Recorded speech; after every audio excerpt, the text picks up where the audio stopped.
Oi, gente, tudo bom? Sejam bem-vindos a mais um episódio de Conversa de Fundos. Eu sou a Carol Oliveira, trabalho na área de produtos do Pátria e hoje nós vamos falar sobre como a infraestrutura sustentável está mudando as cidades inteligentes aqui no Brasil. Para isso, trouxe dois convidados super especiais. Lucas Zanon, CEO da Evolution Mobility, que é uma das nossas investidas do portfólio de infraestrutura, e a Raquel Cardamone, que é fundadora da Bright Cities, que é uma consultoria focada em cidades inteligentes aqui no Brasil. Gente, muito obrigada por estarem com a gente hoje. Gente, antes de começar o episódio, como nós estamos trazendo dois convidados ligados ao ecossistema das nossas investidas, né, do nosso portfólio, queria que vocês contassem um pouquinho mais do que cada um faz. Legal. Bom, primeiro, Evolution Mobility é uma investida do Pátria, como você bem apresentou. A gente criou a companhia tem 1 ano e 8 meses, em janeiro do ano passado, uma companhia nova. E nosso foco aqui, fundamentalmente, é atender grandes companhias no Brasil e agora também no Chile. A gente acabou de lançar a operação também no Chile, sempre com um olhar de descarbonização da logística, ou de aplicações comerciais, né? Então, fundamentalmente, a gente é uma locadora. A gente aluga veículos elétricos para operações de grandes empresas, mas a gente olha muito além do veículo, né? Fazer uma transição para a frota elétrica, você precisa olhar todo o ambiente que esse veículo está inserido.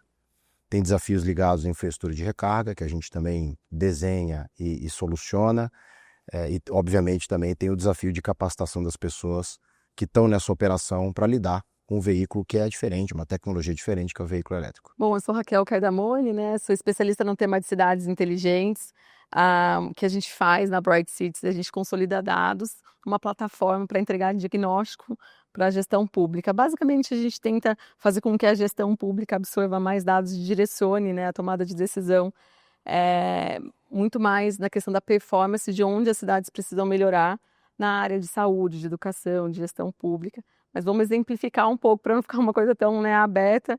A Bright Cities, ela auxilia na identificação de indicadores que a cidade precisa aprimorar, o que ela já faz bem, o que ela precisa melhorar. Quando a gente fala, por exemplo, na área de segurança, qual que é a taxa de criminalidade, qual que é a taxa de atendimento, né, o tempo que a cidade tem para atender uma emergência, como que ela tem que monitorar tudo isso para que a gente possa identificar oportunidades de melhoria de performance, de entrega de serviço público. Então, se ela está demorando 25 minutos para atender uma emergência, isso é realmente muito alto quando a gente vê as métricas internacionais.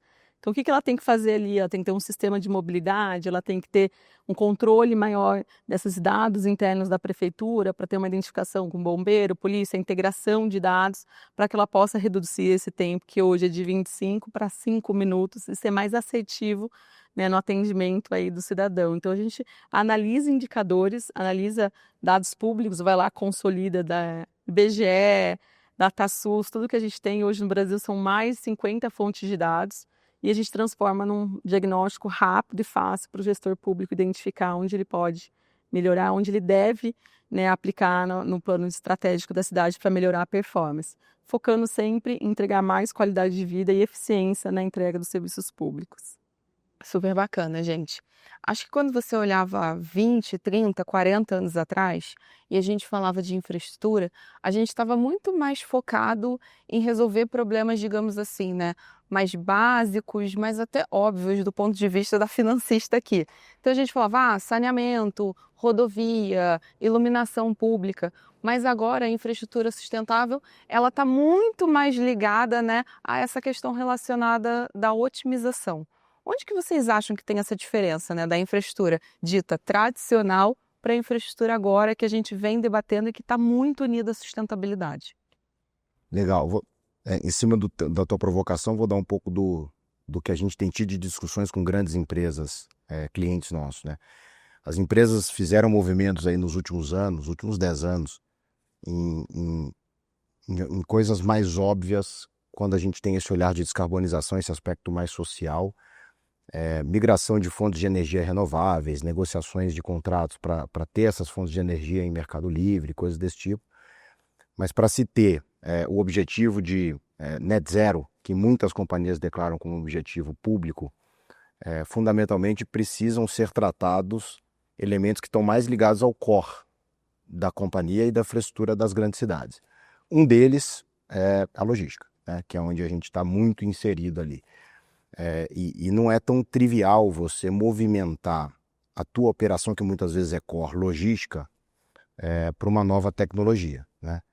Olhando aqui fundamentalmente desafios de infraestrutura, né? Desafios de recarregar esses veículos, né? Então a gente procura sempre ter um olhar ali de pontos de recarga dedicado, como eu posso suportar a operação do cliente com pontos de recarga no próprio CD, um olhar de como é que essa rotina operacional do cliente, tamanho de rota, a autonomia do veículo vai ser suficiente para cumprir essa rota e voltar ao CD. Todo esse desenho a gente apoia os nossos clientes para achar um mecanismo viável ali para essa migração acontecer, e não só no aspecto operacional, mas também no aspecto financeiro. Migrar uma frota de veículos, caminhões a diesel, para caminhões elétricos, tendo pênalti financeiro, também não é trivial, né? As empresas precisam encontrar caminhos econômicos. E a gente apoia nisso, faz desenhos para que isso seja viável, porque a gente acredita que essa migração em larga escala só vai acontecer quando a gente encontrar um ponto ótimo econômico também, que é um dos motivadores para que isso aconteça. Então, existem muitos desafios interessantes ao redor de um projeto como esse, mas fundamentalmente, normalmente eles estão do lado operacional e também do lado econômico, para encontrar essa equação aí do como fazer. Total. E numa visão, quando a gente fala de desenvolvimento urbano, cidades inteligentes, a infraestrutura tradicional ela tem um foco muito grande na construção e na manutenção de ativos.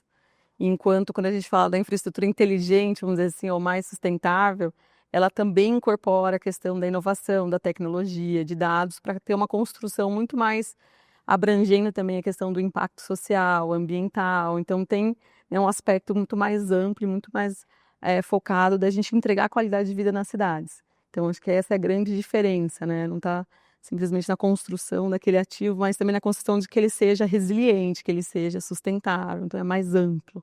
Então, quando a gente fala desse tema, é super importante mesmo, que é essa nova visão, né? E aí entra, né, a área de mobilidade, né? Na cidade, a gente está falando da área de saúde, educação, energia e mobilidade. Quanto que a infraestrutura e como a gente trabalha hoje nas cidades, como a gente movimenta as pessoas, o cidadão na cidade e na logística, ainda mais num país como o nosso, né? Que é de larga em escala.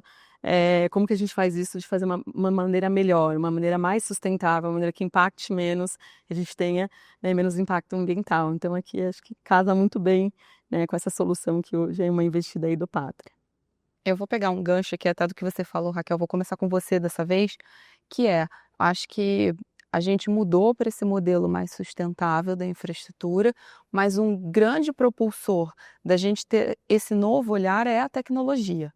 Como é que você acha que como é que você acha que ela possibilita que os centros urbanos acabem sendo mais sustentáveis e também mais otimizados? A tecnologia ela é um meio, né? E é interessante a gente falar um pouco do conceito de cidade inteligente, sustentável, resiliente. A cidade inteligente é a cidade que ela consegue entregar serviços de maneira mais eficiente, com mais qualidade, provendo qualidade de vida na cidade. É isso que a gente quer. E a tecnologia e a inovação ela é um meio, né? A gente não quer cidades digitais, a gente quer cidades que elas utilizem a tecnologia para quê? Para que a gente possa ou entregar um serviço mais rápido, ou entregar um serviço mais eficiente em termos de custo. Tudo que a gente sabe que um serviço que seja um prontuário eletrônico, que tem uma comunicação muito mais rápida, que tem um custo muito menor do que a gente trabalhar, né, que é a questão de papel, no final a gente está entregando um serviço de mais qualidade para o cidadão, com um custo menor, e a tecnologia ela é o meio para atingir isso, então ela impacta todas as áreas. A gente vem acompanhando essa movimentação de cidades inteligentes, né, da absorção de tecnologia pela gestão pública para entregar serviços melhores há bastante tempo. E mobilidade é uma das áreas que tem grande, né, muitas soluções, teve grande impacto, porque um dos principais problemas que as pessoas passam, ainda mais numa cidade grande como São Paulo, é o trânsito.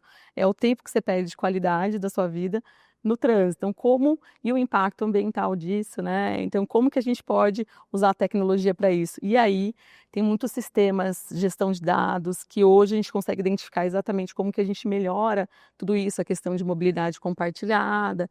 Então, assim, é essencial a questão da absorção de tecnologia para a gestão, para a gente atingir cidades melhores e mais sustentáveis. Então tem esse papel fundamental, mas a gente sempre gosta de lembrar que é um meio, não é o fim, não é, né, absorver a tecnologia pela tecnologia, mas sim o que ela vai entregar no final para o cidadão. Ai, que bacana. E na Evolution, Lucas, como é que você vê a tecnologia nesse papel, né, de ajudar esse movimento de sistemas inteligentes e inovação? É, é, é um fundamento central assim da nossa proposta de valor. Explicando aqui, explorando o conceito do como é que a gente usa a tecnologia a favor da migração para a mobilidade elétrica. O veículo elétrico, para conceituar para todos, ele é um veículo em que, hoje no Brasil, ele ainda, olhando a aquisição ou aluguel, ele é ligeiramente mais caro do que o compatível à combustão. Então, como é que essa equação fecha? E aí a gente ajuda as empresas a enxergar dessa forma. O quilômetro rodado do veículo elétrico chega a ser 70% mais barato.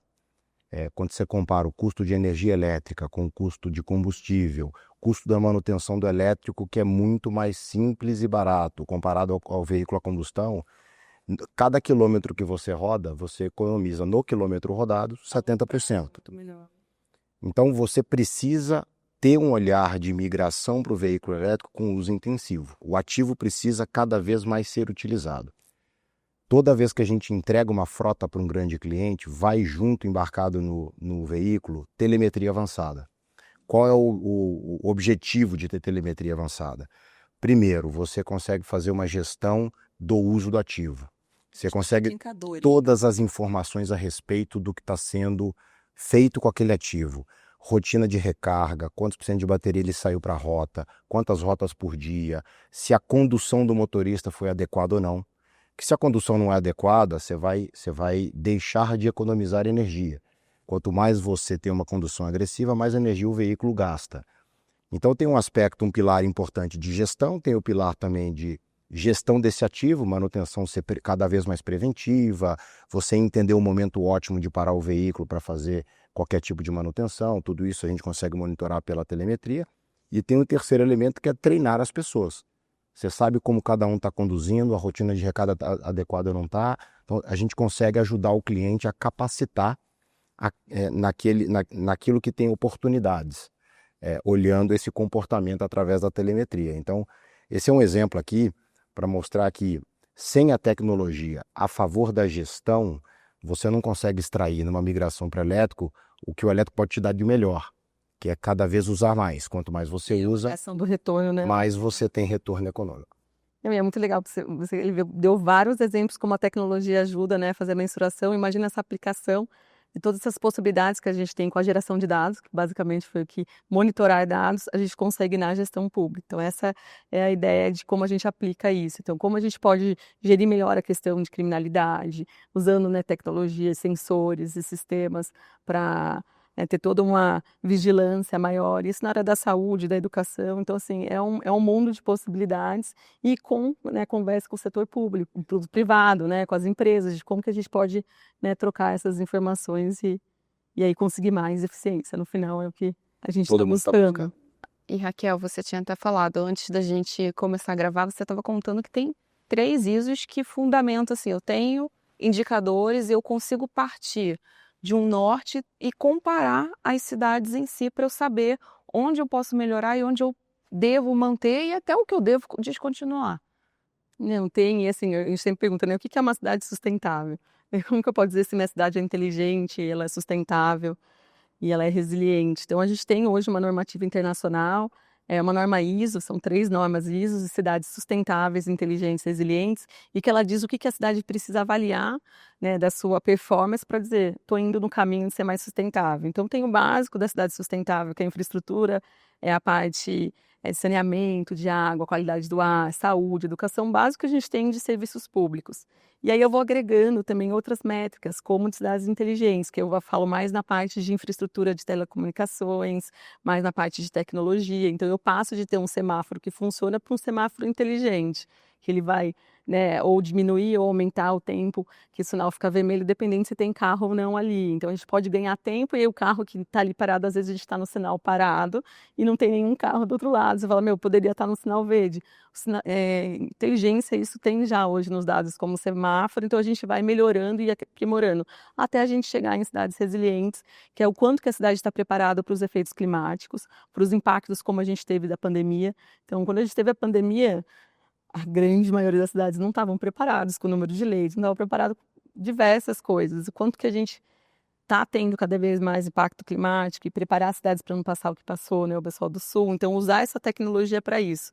Então, hoje a gente tem normativas internacionais, essas 3 normas estão disponíveis, né, aqui no Brasil, a ABNT, que representa a ISO, e as cidades, a gestão e também empresas podem entender quais são esses indicadores e monitorar seus dados. Então, baixar a norma, entender, tá, Recife, como que eu estou na qualidade do ar, como que eu estou em todos os itens ali, e aí eu me comparo com qualquer outra cidade do Brasil, e é o que a gente faz na Bright. Hoje a gente já tem esses dados para todos os municípios do Brasil, que são 5.571. Nossa A gente consegue Senhora, comparar bastante cidades, coisa. identificar onde tem oportunidade, onde que a gente precisa incentivar aí que as empresas também tenham uma frota mais sustentável, que tem um impacto muito grande na qualidade do ar.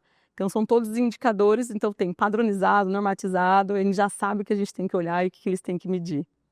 Ai, super bacana.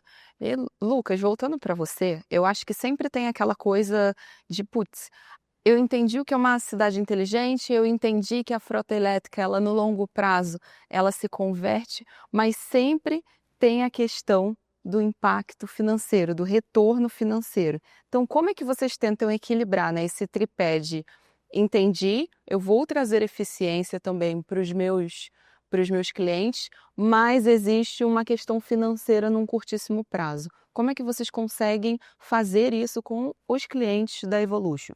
Legal. Sabe que para a gente, obviamente, a gente sempre fala que a discussão nossa com os clientes do como eletrificar a frota, ela sempre parte por um objetivo vindo de discussões ESG, né? Mas no fim, a decisão é econômica, é sempre econômica. E a gente sabe que as grandes companhias, que são muito departamentalizadas, etc., às vezes têm dificuldade de enxergar o custo empilhado, vê muito ali cada uma das linhas e etc. Então, um dos trabalhos que faz parte, a gente tem uma primeira etapa ali que é uma venda bem consultiva, é uma consultoria que a gente faz para o cliente, não tem ônus nenhum, é um investimento nosso, em que fundamentalmente a gente entrega para os clientes esse tipo de visão muito clara, onde dá para eletrificar, com que rotina operacional e como eu vou garantir a disponibilidade disso e qual é a visão econômica. E nessa visão econômica a gente entra no que a gente chama de custo total da operação, né?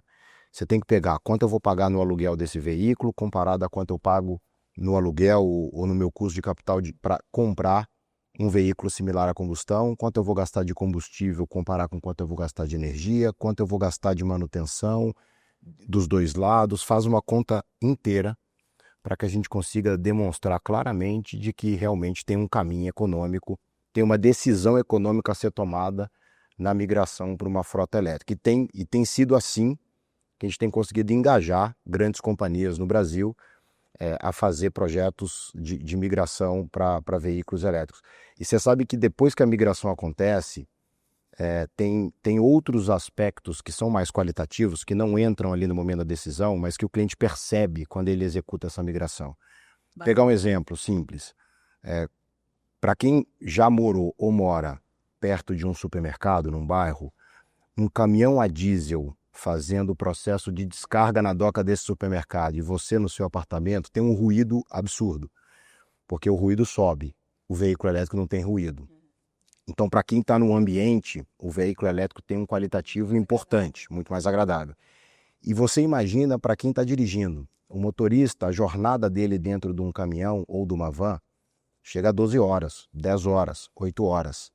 Vibração, tem cheiro, tem a própria poluição.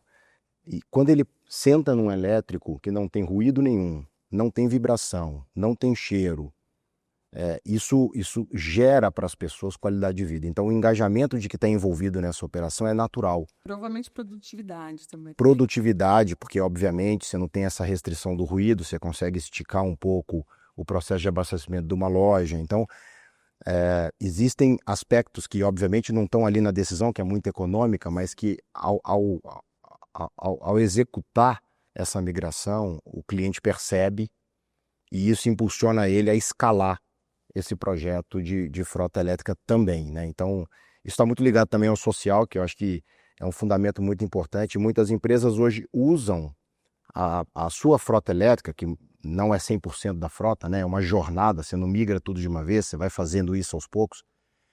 Essa parte elétrica, ela passa a ser, para o motorista que está fazendo um bom trabalho, uma forma de você até reconhecer ele, ó, toma aqui, agora você vai operar de elétrico, porque realmente gera muito engajamento, né? Então, tem muito esse aspecto também, depois da decisão econômica, que é essa decisão mais social também. E Raquel, na gestão pública, você acha também que essa decisão ela é muito mais econômica? Sem dúvida, né? E a gente tem que mostrar o benefício da questão econômica para poder convencer na absorção da tecnologia.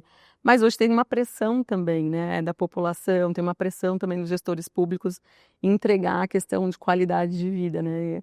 A gente sabe que no Brasil teve uma urbanização muito grande, teve impactos onde as pessoas migraram para as cidades cresceram de forma desordenada. Isso teve impacto no atendimento à saúde, à educação, a questão do impacto ambiental. Então, cada gestor público que senta, né, gestor que está ali na frente da gestão da cidade, ele precisa entregar uma melhora em relação a isso. Então, é cobrado também, né, da população essa questão de qualidade de vida, reclamação de trânsito, reclamação todos os aspectos aí de saúde, educação e de segurança. Mas na hora de aplicar, ele faz a conta. Assim como no setor privado, ele vai fazer a conta e ele precisa entender para eu digitalizar, né, para eu absorver essa tecnologia que vai me trazer. Mas os números, assim, são muito impactantes, assim, você consegue reduzir.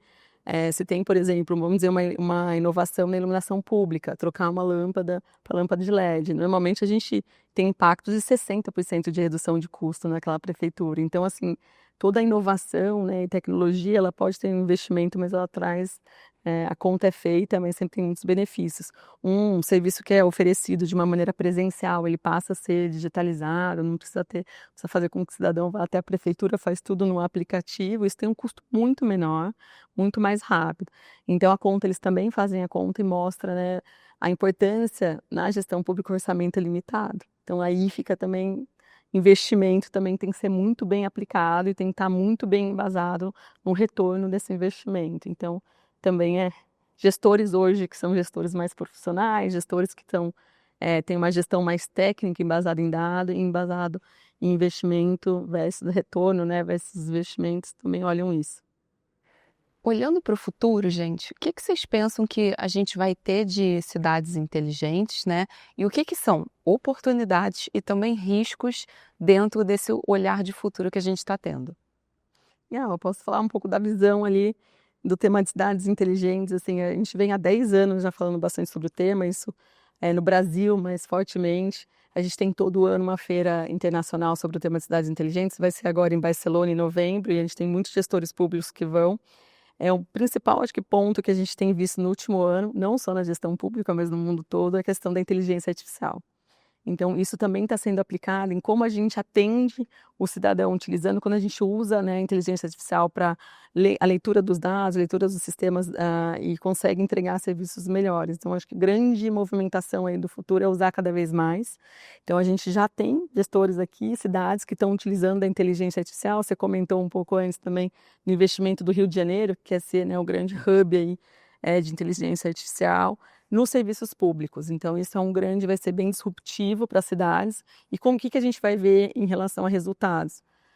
A questão dos serviços mesmo, a gente conseguir ter um atendimento das demandas do cidadão de uma maneira melhor, a gente vai ter, de novo, mais rapidez nos atendimentos, a gente vai conseguir reduzir acidentes, porque a gente vai ter sistemas melhores para identificar, né, onde a gente tem os principais focos, a área de segurança também.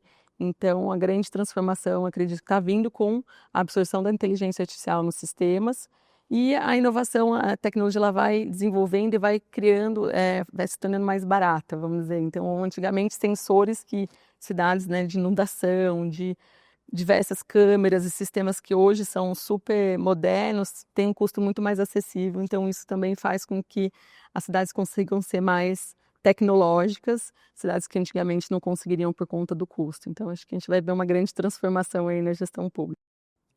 É bem isso, assim, essa questão do custo da tecnologia é muito relevante, né? Você pegar o que era o custo de uma bateria, porque a bateria do veículo elétrico 5 anos atrás já fez grande diferença. 70% do custo do veículo. E ela tem tido, pela escala que está atingindo, uma evolução de preço na ordem aí de 10, 15% por ano de redução. Então isso significa que a gente vai ver cada vez mais o veículo elétrico sendo mais competitivo, né? E com tecnologias melhores, baterias com mais capacidade, com carga mais rápida e etc. Então, a curva de adesão, né, ela acompanha diretamente, ao contrário, a curva de custo, né? Então, a gente acredita muito nessa democratização da tecnologia. Obviamente, isso sozinho não resolve, porque você precisa olhar esse ecossistema como um todo, porque você ter problemas operacionais, não dimensionar bem o ambiente de recarga, o veículo não está disponível para operação no momento que ele precisa estar, tudo isso também é custo, né? Ele precisa operar com muita produtividade, e por isso que a gente acaba vendo a solução como um todo e entregando uma solução fim a fim para os nossos clientes. Mas é fato, assim, a gente tem uma visão de que a gente vai ver, já está vendo, né? No Brasil e na América Latina, uma evolução enorme. Assim, o Brasil, há 2 anos atrás, ser mais exato 3, a penetração do elétrico aqui, ano a ano, era 1,5% do que a gente emplacava no ano. Esse ano, provavelmente, a gente fecha acima dos 7%. Então, assim, a evolução ela é muito rápida, é mais do que o dobro, ano a ano, né, que a gente está vendo de crescimento, penetração dessa tecnologia. Se acelerar muito. Exatamente. E não é diferente no Chile, que a gente está lá também agora com a operação, é muito parecido esse movimento.